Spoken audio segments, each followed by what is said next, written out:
तो देखो भाई, हम लोग dimensional analysis, applications of dimensions की बात कर रहे थे। आज सेकंड एप्लीकेशन जो है डायमेंशनल एनालिसिस की, उसकी हम लोग बात करेंगे। तो जो सेकंड एप्लीकेशन है डायमेंशनल एनालिसिस की, वो क्या है और वो किस प्रिंसिपल पर बेस्ड है, पहले हम उसकी बात करते हैं। तो देखो भैया, वो बेस्ड है प्रिंसिपल ऑफ होमोजेनिटी। ये दूसरा थ्योरेटिकल पार्ट आया है इस चैप्टर का। इसके बाद डायमेंशंस में और कोई थ्योरी जैसी चीज नहीं है, केवल क्वेश्चंस ही हैं इसमें। पहले ही मैं तो बता चुका हूं। प्रिंसिपल ऑफ होमोजेनिटी बहुत ही आम बात है, ये बहुत ही कॉमन बात है कि प्रिंसिपल ऑफ होमोजेनिटी क्या होता है। देखो भाई, होमोजेनिटी बना है होमोजीनस से। होमोजीनस का मतलब क्या है कि मान लो मैं तुमसे कहूं कि 2 मीटर में 2 केजी ऐड कर दो, तो क्या तुम 2 मीटर में 2 केजी ऐड कर सकते हो? हाँ सर, हम तो बड़े टैलेंटेड, हम कर लेंगे। नहीं कर पाओगे। 2 मीटर में 2 केजी ऐड करना पॉसिबल नहीं है कि तुम 2 मीटर में 2 केजी ऐड करके 4 डिग्री सेल्सियस निकाल दो। क्या ऐसा कर सकते हो? बोलो। It is not possible, it is totally invalid. ये बिल्कुल इनवैलिड है। या हम 2 मीटर में 2 मीटर ऐड करें और 4 केजी निकाल दें, दिस इज ऑल्सो इनवैलिड। बस यही प्रिंसिपल ऑफ होमोजेनिटी की भावना है। प्रिंसिपल ऑफ होमोजेनिटी की भावना यह है कि उन्हीं क्वांटिटीज को ऐड किया जा सकता है या उन्हीं क्वांटिटीज को सब्ट्रैक्ट किया जा सकता है जिनकी डायमेंशंस, जिनकी यूनिट्स इक्वल है। Only those quantities can be added और subtracted which have the same dimensions। बहुत ही बट ऑब्वियस सी बात है। You can add force to force, you can add mass to mass, you can add length to length, you can subtract length from length, लेकिन length से force को subtract करना या length से mass को subtract करना possible नहीं है। तो principle of homogeneity लिख लें। principle of homogeneity का पहला पार्ट क्या है कि according to this principle only those quantities can be added or subtracted which have the same dimensions। जिनकी डायमेंशंस क्या होती हैं? सेम होती हैं। केवल उन्हीं को ऐड या सब्ट्रैक्ट किया जा सकता है। और दूसरी बात क्या है, जैसे मैंने लिखा था कि 2 केजी प्लस 2 केजी 4 मीटर नहीं होगा, वो 4 केजी ही होगा। तो अगर हमने कोई इक्वेशन लिखी है a plus B is equal to C, तो प्रिंसिपल ऑफ होमोजेनिटी ये कहता है कि जो डायमेंशन a की होगी वही डायमेंशन बी की होगी और वही डायमेंशन जो है वो सी की भी होगी भैया।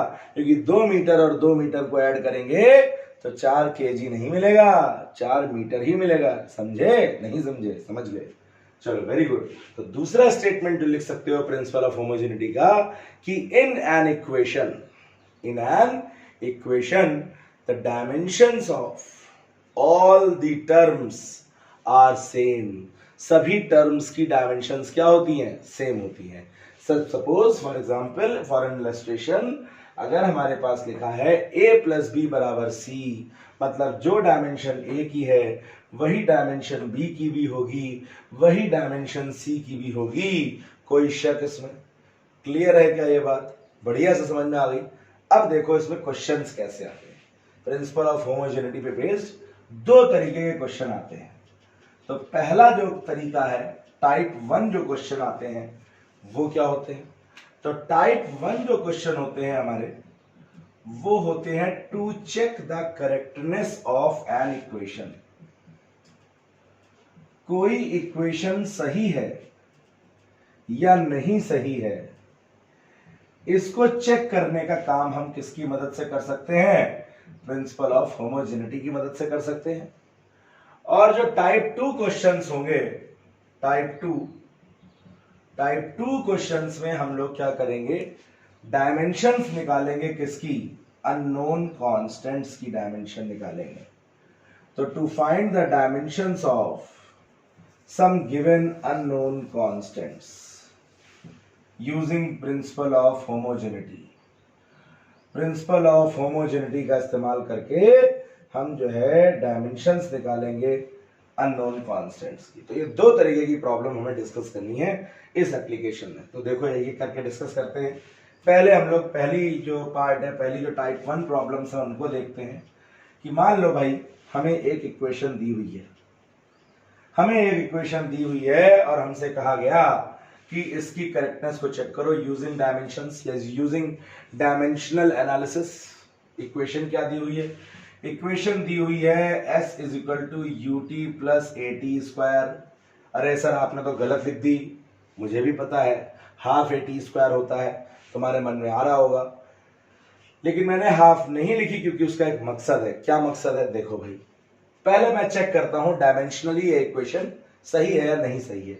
तो उसके लिए मैं क्या करूंगा, पहले s की डायमेंशन निकालूंगा। s क्या है? s डिस्प्लेसमेंट है, तो डिस्प्लेसमेंट की डायमेंशन क्या होगी बोलो? l। बहुत सुंदर। उसके बाद दूसरा टर्म जो है वो ut है, तो डायमेंशन में ut की लिखता हूं। ut की डायमेंशन क्या होगी? u क्या है सर? u वेलोसिटी है। बहुत सुंदर सोचा तुमने, बड़ा बढ़िया सोचते हो, बड़े स्मार्ट हो तुम। lt -1 और t क्या हो गया? t हो गया टाइम। -1 + 1 ये क्या हो गया? l हो गया। तो ut की डायमेंशन भी क्या आ गई? l आ गई। सर ये क्या हो रहा है? बहुत बढ़िया हो रहा है जो भी हो रहा है। at स्क्वायर, तो at स्क्वायर में a जो है वो क्या आ गया? lt -2, एक्सेलरेशन t की पावर 2, तो ये भी आ गया क्या? l। तो जो डायमेंशन s की है वही डायमेंशन ut की है और वही डायमेंशन at स्क्वायर की है। तो since the dimensions of all the terms in the given equation are same, hence the equation is dimensionally correct. Mind it, the equation is dimensionally correct.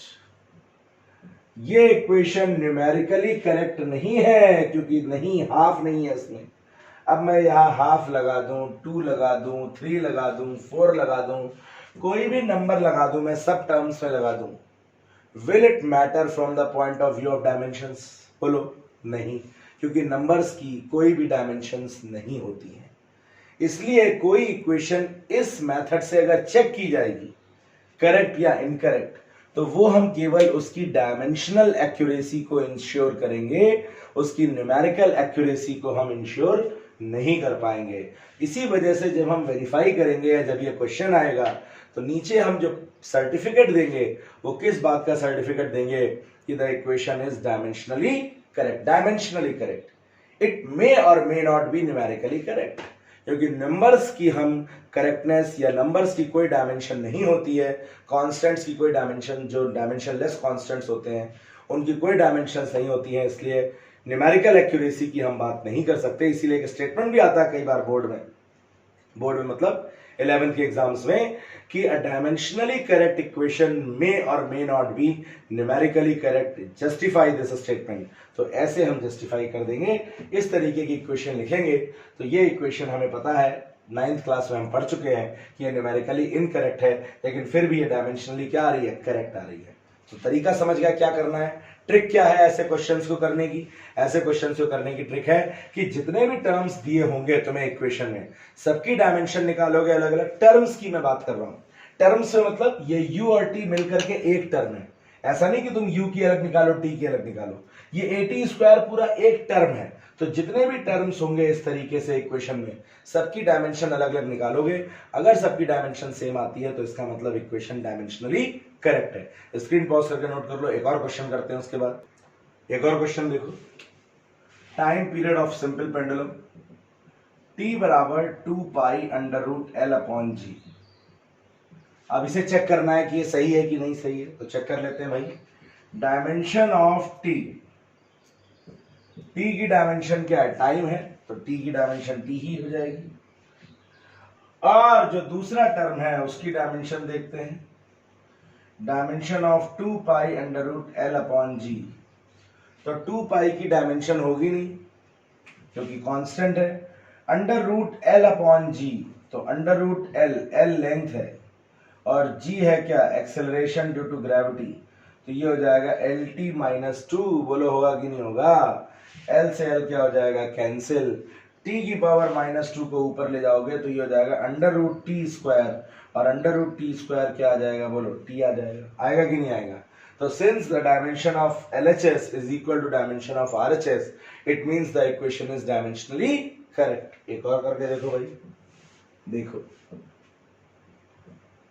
F is equal to mv square upon r, तो dimension of force की dimension क्या है? सब dimensions निकाल चुके हम लोग session 1 या 2 में, चेक कर लेना यूट्यूब पे जाकर के, पिछले सेशंस देख लेना सारे, अगर आज पहली बार देख रहे हो तो dimension of F is equal to mlt minus 2 और dimension of mv square upon r, क्योंकि जब आप पीछे के सेशन देख लेंगे तभी आगे के सेशन आपको समझ में आएंगे। तो m मास, m क्या है? मास। v क्या है? v है वेलोसिटी। v क्या है? वेलोसिटी है सर। तो ये हो गया lt माइनस 1 का होल स्क्वायर अपॉन ये रेडियस क्या हो गया? l। तो अब जब हम इसे एक्सपैंड करेंगे तो ये क्या हो जाएगा? m l2 t minus 2 upon l। तो ये क्या हो जाएगा? कैंसिल हो जाएगा। तो ये क्या आ जाएगा? ये आ जाएगा m l t माइनस 2। कोई शक? तो dimension of LHS is equal to dimension of RHS, hence the equation is dimensionally correct। Screen pause करके नोट करो फटाफट, अगला करते हैं। फिर एक और एक्सप्रेशन करते हैं, ऑर्बिटल वेलोसिटी का फॉर्मूला है, आगे चल के ग्रेविटेशन में डिराइव कराएंगे तुम्हें। Under root G M upon R, velocity जो होती है orbital velocity, that is given by under root G M upon R. तो वेरीफाई करना है, डायमेंशन पहले v की निकालते हैं, वेलोसिटी की डायमेंशन क्या होगी? वेलोसिटी की डायमेंशन तुम निकाल चुके हो डिस्प्लेसमेंट अपॉन टाइम से, देख लेना हमारा जो सेशन है डायमेंशंस वाला। तो v बराबर क्या हो जाएगा? L T minus 1। कोई शक इसमें? बिल्कुल नहीं है सर। Dimension of under root G M upon R, under root G M upon R. Practice हो जाएगी जब बार बार डायमेंशंस निकाल के देखोगे, तो तुम भी मेरी तरह लिखने लगोगे डायमेंशंस बिल्कुल बिना देखे। और अभी शुरू में हो सकता है तुम्हें निकालनी पड़े, जैसे कैपिटल जी की डायमेंशन हो सकता है तुम्हें निकालनी पड़े, ना याद हो, मुझे तो याद है। कैसे निकालोगे? F is equal to G m1 m2 upon r square से क्रॉस मल्टीप्लाई करोगे, g लेफ्ट हैंड साइड में आ जाएगा, बाकी चीजें राइट हैंड साइड में आ जाएंगी। तो ये g की डायमेंशन होती है m minus 1 l3 t minus 2। कोई शक? बोलो नहीं है सर। m क्या है? मास। तो m मास हो गया भाई, इसको कर लिया स्क्वायर ब्रैकेट में अंडर रूट के अंदर, और ये हो गया l। क्या हो गया? l। अब ये m की पावर 1 m की पावर माइनस 1 ये कैंसिल हो गया, l की पावर 3 से ये कैंसिल हो गई पावर, तो ये क्या बचा? ये बचा under root l square t की पावर माइनस 2। जब इसे अंडर रूट के बाहर निकालोगे तो ये क्या आ जाएगा? ये आ जाएगा lt माइनस 1। बोलो आएगा कि नहीं आएगा? तो जो लेफ्ट हैंड साइड की डायमेंशन है वो राइट हैंड साइड के बराबर है। बोलो है कि नहीं है? मजा आ रहा है? क्वेश्चंस में करने लगोगे मजा आएगा, आसान क्वेश्चंस है, सबसे आसान चैप्टर है, बस थोड़े से फॉर्मूले और डायमेंशंस तुम्हें नए लग रहे होंगे या अजीब भी लग रहे हो, लेकिन कोई दिक्कत वाली बात नहीं है। सारे के सारे फॉर्मूले हम आगे 11th में डिराइव करने वाले हैं, इसलिए मैं ज्यादातर अभी वही फॉर्मूले ले रहा हूँ जो हमारे 11th में यूज होंगे। ठीक है, तो फटाफट कर डालो। एक और टाइम पीरियड का फॉर्मूला है, तो t बराबर 2 pi under root r cube upon G M, वैसे ही करना है, अपने आप कर लोगे।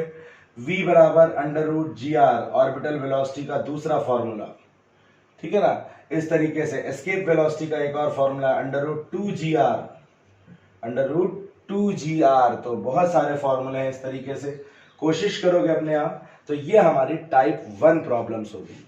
टाइप 1 प्रॉब्लम्स में हम किसी भी इक्वेशन की एक्यूरेसी को चेक कर सकते हैं, डायमेंशनल एक्यूरेसी को, और डायमेंशंस निकालेंगे हर टर्म का, जितने भी टर्म्स उस इक्वेशंस में हैं, अगर सबकी डायमेंशन सेम आती है इसका मतलब the equation is dimensionally correct. Minded, numerically correct वो होगी या नहीं होगी हम नहीं कह सकते। ठीक है, अब फटाफट स्क्रीन पॉज करके नोट कर डालो। टाइप 2 प्रॉब्लम्स करते हैं इसके बाद। दूसरे टाइप की प्रॉब्लम्स देखो भाई, जैसे उन्होंने एक एक्सप्रेशन दे दिया v is equal to a plus B T plus C T square. यहां v वेलोसिटी और t टाइम है, और a b और c अननोन कांस्टेंट्स है, उनकी डायमेंशंस हमें निकालनी है। तो फिर वही बात, यूजिंग प्रिंसिपल ऑफ होमोजेनिटी।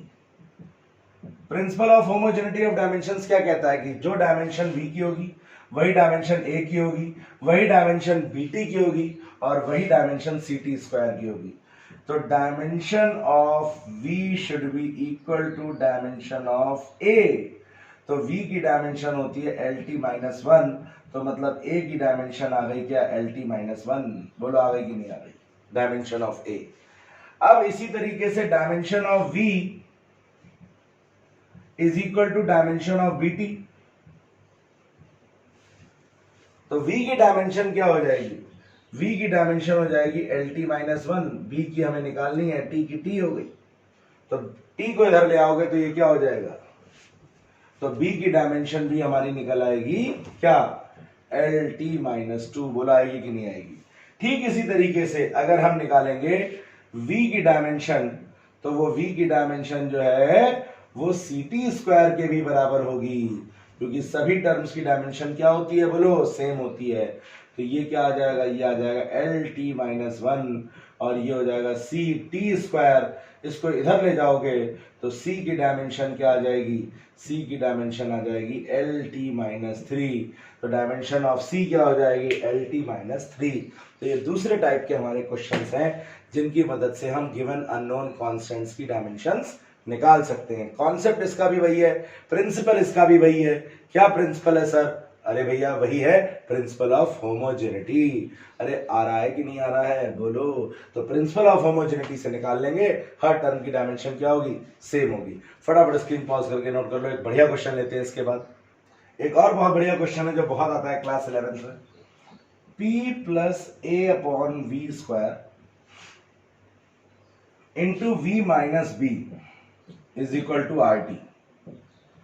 तो इसमें हमें a और b की डायमेंशंस निकालनी है। p इज प्रेशर एंड v इज volume. a and b are some unknown constants. r is gas constant, universal gas constant, and t is temperature. हालांकि इसकी जरूरत हमें नहीं पड़ी। तो देखो a और b की डायमेंशंस निकालनी है, तो हमने इन दोनों को ऐड किया है, दो टर्म्स को। तो प्रिंसिपल ऑफ होमोजेनिटी का एक फॉर्म क्या कहता है कि केवल उन्हीं टर्म्स को ऐड या सब्ट्रैक्ट कर सकते हैं जिनकी डायमेंशंस क्या है, सेम है। लेंथ में लेंथ को ऐड कर सकते हैं, मास में मास को ऐड कर सकते हैं। तो अगर मैंने इन दोनों टर्म्स को ऐड किया है, मतलब इन दोनों टर्म्स की डायमेंशंस क्या है, सेम है। बिल्कुल सही बात। तो according to principle of homogeneity, बोलो भैया, तो डायमेंशन ऑफ P बराबर क्या आ जाएगा, ये आ जाएगा dimension of A upon V square. कोई शक। प्रेशर की डायमेंशन क्या आ जाएगी, प्रेशर की डायमेंशन आ जाएगी ml minus one T minus two. कोई शक। A की डायमेंशन हमें निकालनी है, V वॉल्यूम है, तो L क्यूब का स्क्वायर। वॉल्यूम की डायमेंशन क्या होती है, length into breadth into height. L into L into L, L cube का स्क्वायर। तो ये हो गया L की पावर 6। बोलो होगा कि नहीं होगा। तो इसको क्रॉस मल्टीप्लाई कर दोगे तो A की डायमेंशन आ जाएगी क्या, ml minus one T minus two, L की पावर 6। बोलो भैया आया कि नहीं आया। तो ये आ गया ml power 5 t minus two. ये आ गई डायमेंशन A की। कोई शक। पहला काम हो गया, पहला पार्ट हो गया। दूसरे पार्ट में कह रहे हैं B की डायमेंशन निकालनी है। तो हमने वॉल्यूम में से B को सब्ट्रैक्ट किया है। दो क्वांटिटीज को सब्ट्रैक्ट और एडिशन तभी पॉसिबल है जब उनकी डायमेंशंस क्या हो, सेम हो। एडिशन और सब्ट्रैक्शन तभी पॉसिबल है। तो dimension of V is equal to dimension of B, और V क्या है, वॉल्यूम। ध्यान रखना, कई बार भावनाओं में बह के हम V को वेलोसिटी समझ लेते हैं। तो ये क्वेश्चन में ध्यान रखना कि क्या चीज है वो। और जब कोई क्वेश्चन आता होता है तो हमारी भावनाएं ज्यादा उछलती हैं, है ना, बाहर आता है, पढ़ना भूल जाते हैं हम। पूछा कुछ गया, लिख कुछ आते हैं खुशी में। तो ध्यान रखना। तो ये हमारी डायमेंशंस आ गई A और B की। फटाफट स्क्रीन पॉज करके नोट कर डालो। अगला क्वेश्चन करते हैं इस पे बेस्ड। तो एक और क्वेश्चन देखो भाई, V is equal to A plus B T plus C upon D plus T. A B C D चारों की डायमेंशन निकालनी है। कोई रॉकेट साइंस नहीं है। देखो भाई, थोड़ा शॉर्ट में लिख रहा हूं यार मैं। जो डायमेंशन V की होगी वही डायमेंशन A की होगी, यूजिंग प्रिंसिपल ऑफ होमोजेनिटी।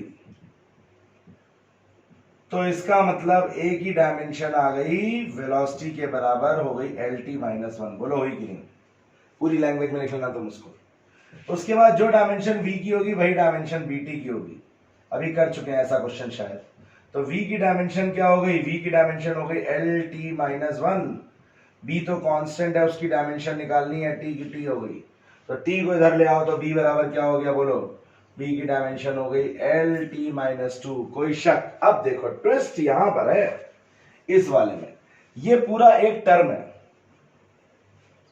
ये पूरा एक टर्म है और इस पूरे टर्म में जो डायमेंशन है वो हमें दो चीजों की नहीं पता है। एक तो हमें c की डायमेंशन नहीं पता है और दूसरा हमें d की डायमेंशन नहीं पता है। तो दोनों की डायमेंशन हमें निकालनी पड़ेगी। तो देखो d प्लस टी, d और t को ऐड किया है हमने, तो d और t को ऐड किया है तो पहले d की डायमेंशन निकालते हैं। d और t को ऐड किया है तो प्रिंसिपल ऑफ होमोजेनिटी कहता है कि जो डायमेंशन d की होगी वही डायमेंशन t की होगी। मतलब d की डायमेंशन आ गई हमारी t, टाइम के बराबर आ गई। बोलो आई कि नहीं आई? बोलो आ गई, वेरी गुड। अब जो डायमेंशन इस पूरे टर्म की होगी वही डायमेंशन वेलोसिटी की होगी।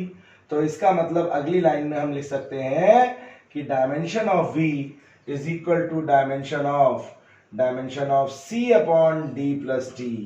बोलो आया कि नहीं आया? तो v की डायमेंशन हो गई हमारी lt माइनस 1। अब c की डायमेंशन निकालनी है और नीचे d प्लस टी हो, d माइनस टी हो, टाइम में टाइम ऐड करोगे, टाइम में टाइम सब्ट्रैक्ट करोगे तो डायमेंशन टाइम की ही आएगी। ऐसा नहीं कि 2 सेकंड और 2 सेकंड को ऐड करो 4 मीटर आ जाए, या 2 सेकंड में से 2 सेकंड माइनस करो तो 4 मीटर आ जाए, बिल्कुल नहीं आएगा, टाइम ही आएगा। तो इसका मतलब यहाँ पर डायमेंशन जो रहेगी वो टाइम की ही रहेगी। क्रॉस मल्टीप्लाई कर लें तो c बराबर क्या हो जाएगा, lt माइनस 1 इंटू टी की पावर प्लस 1, मतलब c बराबर जो है वो क्या आ जाएगा, l आ जाएगा। तो c की डायमेंशन जो आएगी वो l के बराबर हो जाएगी। क्या क्लियर है? ये समझ में आया? बढ़िया से स्क्रीन पॉज करके फटाफट नोट कर डालो, अगला क्वेश्चन करते हैं। फिर एक और क्वेश्चन देखते हैं बढ़िया सा। देखो f is equal to a root X plus B T square.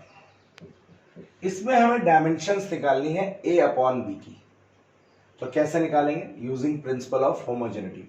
थोड़ा सा इन्होंने a अपॉन b की डायमेंशन पूछी है तो कोई रॉकेट साइंस नहीं है सर, पहले a की डायमेंशन निकालेंगे फिर b की डायमेंशन निकालेंगे।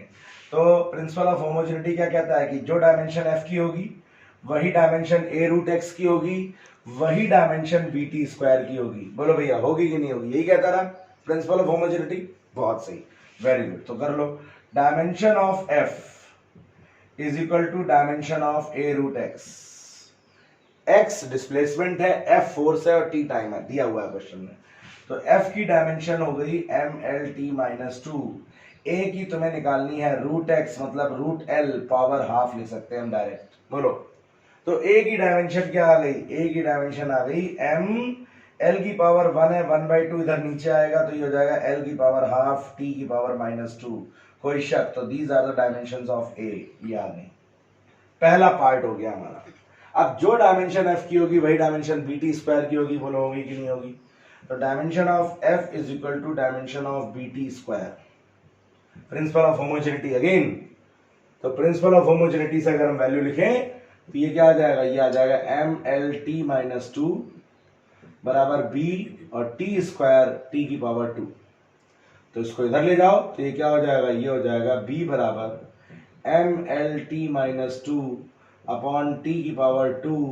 ये ऊपर जाएगा तो ये क्या हो जाएगा? ये हो जाएगा एम एल टी की पावर माइनस 4। कोई शक? बोलो, क्लियर है? तो भैया देखो, a अपॉन b की डायमेंशन निकालनी है तो a अपॉन b की डायमेंशन निकालनी है तो a और b की डायमेंशन को हम डिवाइड कर देते हैं। तो a की डायमेंशन क्या आई है? a की डायमेंशन आई है एम एल की पावर हाफ t की पावर माइनस 2। बोलो आई कि नहीं आई है? और b की डायमेंशन क्या आई है? एम एल टी की पावर माइनस 4। बोलो आई कि नहीं आई? वेरी गुड सर, आई है, बिल्कुल आई है सर। आप कह रहे हैं, हम क्यों नहीं मानेंगे आपकी बात। l की पावर हाफ है, l की पावर 1 है, ऊपर ले जाओगे तो ये क्या हो जाएगा? l की पावर माइनस हाफ। बोलो होगा कि नहीं होगा? t की पावर माइनस 4 है, ऊपर ले जाओगे t की पावर प्लस 4 होगा, t की पावर माइनस 2 है ऊपर तो ये हो जाएगा t स्क्वायर। तो ये a अपॉन b की डायमेंशंस आ जाएंगी। बोलो, कोई इसमें बहुत ज्यादा टफ बात बता दी हमने? क्लियर है? समझ में आ रहा है? मजा आ रहा है? थोड़ा थोड़ा करते रहो, थोड़ा थोड़ा करोगे। अभी तुम्हारा 11th है, बहुत आगे तक जाना है, हमें सारी प्रॉब्लम्स करेंगे, ठीक है? सेशन तुम्हारा अभी बहुत बाद में देखो कब स्टार्ट होता है, लेकिन करते रहो। ये नहीं सोचना है, आराम में नहीं आ जाना है, क्योंकि जितनी जल्दी तुम ये बेसिक्स कर लोगे उतनी ही जल्दी आगे कॉम्पिटिशन्स की प्रिपरेशन के लिए तुम्हारा जो मिनिमम लेवल है वो हो जाएगा। तो इस तरीके से अगले ही हमारी जो एप्लीकेशन है वो इंपॉर्टेंट है। इसमें हम रिलेशंस को डिराइव करना सीखेंगे, ठीक है। तो वो हम अपने नेक्स्ट सेशन में करेंगे। तो till then be physicsified and keep playing the game of concepts. Stay tuned for further updates. Channel like जरूर करें, शेयर जरूर करें, ज्यादा से ज्यादा शेयर करें, जिससे कि जितने भी बच्चे across India even across globe हैं हमारे, वो इस चैनल को देखें और करें। अच्छा लगे, पसंद आए तो लाइक करें, शेयर करें और सब्सक्राइब करें। Stay tuned, God bless you and be फिजिक्सिफाइड।